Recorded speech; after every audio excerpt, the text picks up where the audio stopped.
इच्छा अगर उसकी प्रबल है तभी आध्यात्म में प्रबलता आती है, क्योंकि साधक के अंदर जब विश्वास, श्रद्धा, प्रेम जगता है तभी साधना में आनंद मिलता है। जब तक जीव विश्वासी नहीं होगा, प्रेमी नहीं होगा, श्रद्धावान नहीं होगा, तब तक साधना में आनंद नहीं मिलता।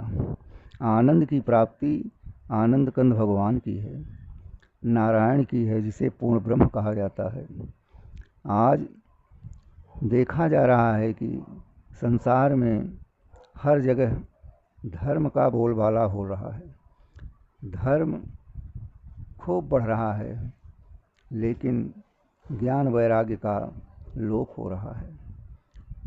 कहीं कहीं लोग सनातन धर्म को लेकर के टीका टिप्पणी कर रहे हैं, कहीं कहीं लोग देवताओं की खिल्ली उड़ा रहे हैं, कहीं कहीं लोग अपनी विद्वता के आगे सबको भूल गए हैं।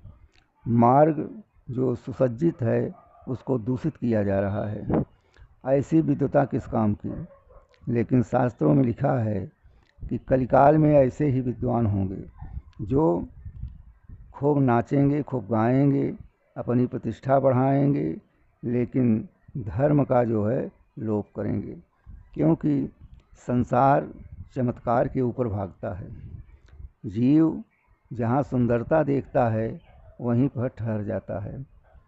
तो सुंदरता और वाक्य पटुता जो है कलिकाल में अत्यधिक है।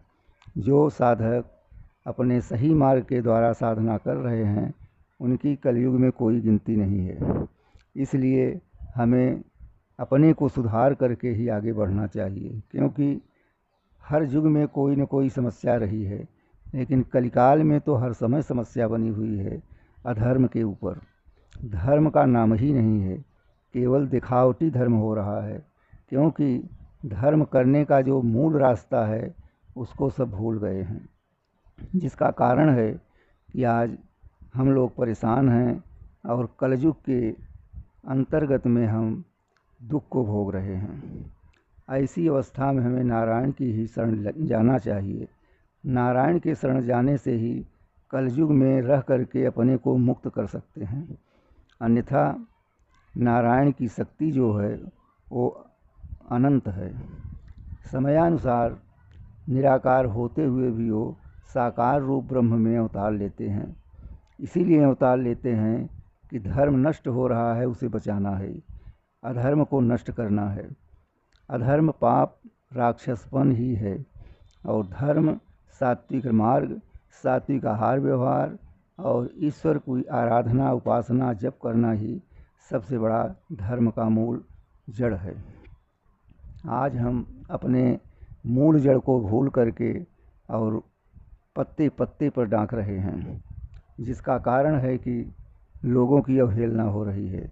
जो सही संत हैं वो बेचारे कहीं दबे हुए पड़े हुए हैं। तो इन समस्याओं को दूर करने के लिए हमें नारायण की भक्ति करके ही हम सबका दमन कर सकते हैं। चाहे दुख हो, चाहे कलंकित रूपी विद्वान हो, चाहे शास्त्र हो, कुछ भी हो, यदि हम नारायण की भक्ति में लगते हैं तो बिना ही परिश्रम के, बिना ही इच्छा के हमें सारा ज्ञान प्राप्त हो जाएगा। इसलिए हमें शास्त्रों में भी लिखा गया है ऐसा कि भक्ति के द्वारा ही ज्ञान प्राप्त होता है। ज्ञान और वैराग्य पुरुष वर्ग हैं, अब भक्ति जो है नारी वर्ग है। तो भक्ति तो खूब उमड़ रही है, लेकिन भक्ति उमड़ने के साथ साथ ज्ञान और वैराग्य का लोप हो रहा है, लुप्त है, जिसके कारण भक्ति हमारी स्थिर नहीं है। उस भक्ति के द्वारा मुझे किसी प्रकार का लाभ नहीं मिल रहा है, क्योंकि भक्ति हमें दिखावटी दिखाई पड़ रही है। लोग बिना समझ के साधना करते हैं, बिना गुरु ज्ञान के मार्गदर्शन कर लेते हैं।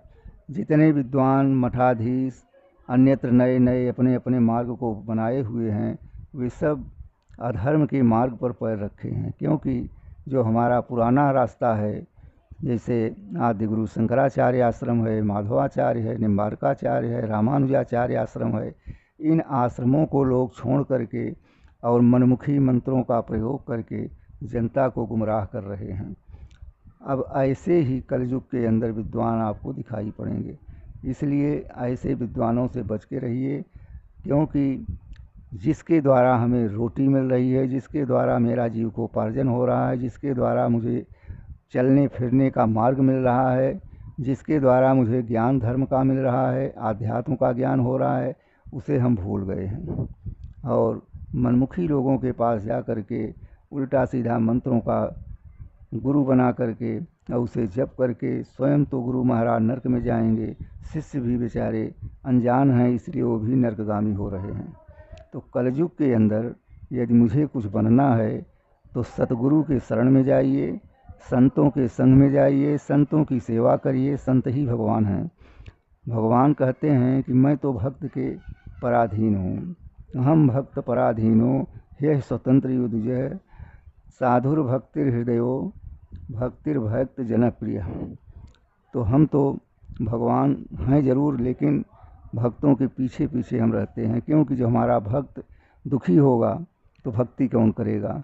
भगवान की ये लीला है, यही उनका एक, चाहे आप लीला कहिए, चाहे रास लीला कहिए, चाहे रामलीला कहिए, चाहे उसे जिस रूप में आप ग्रहण करिए, लेकिन पूर्ण ब्रह्म परमात्मा को अगर प्राप्त करना है तो पूर्ण रूप ब्रह्म जो नारायण स्वरूप हरि हैं उनका ध्यान करिए, उनका जप करिए, उनका उपासना करिए, तभी इस कलयुग में जीव को मुक्ति मिलनी है। जय श्री नारायण।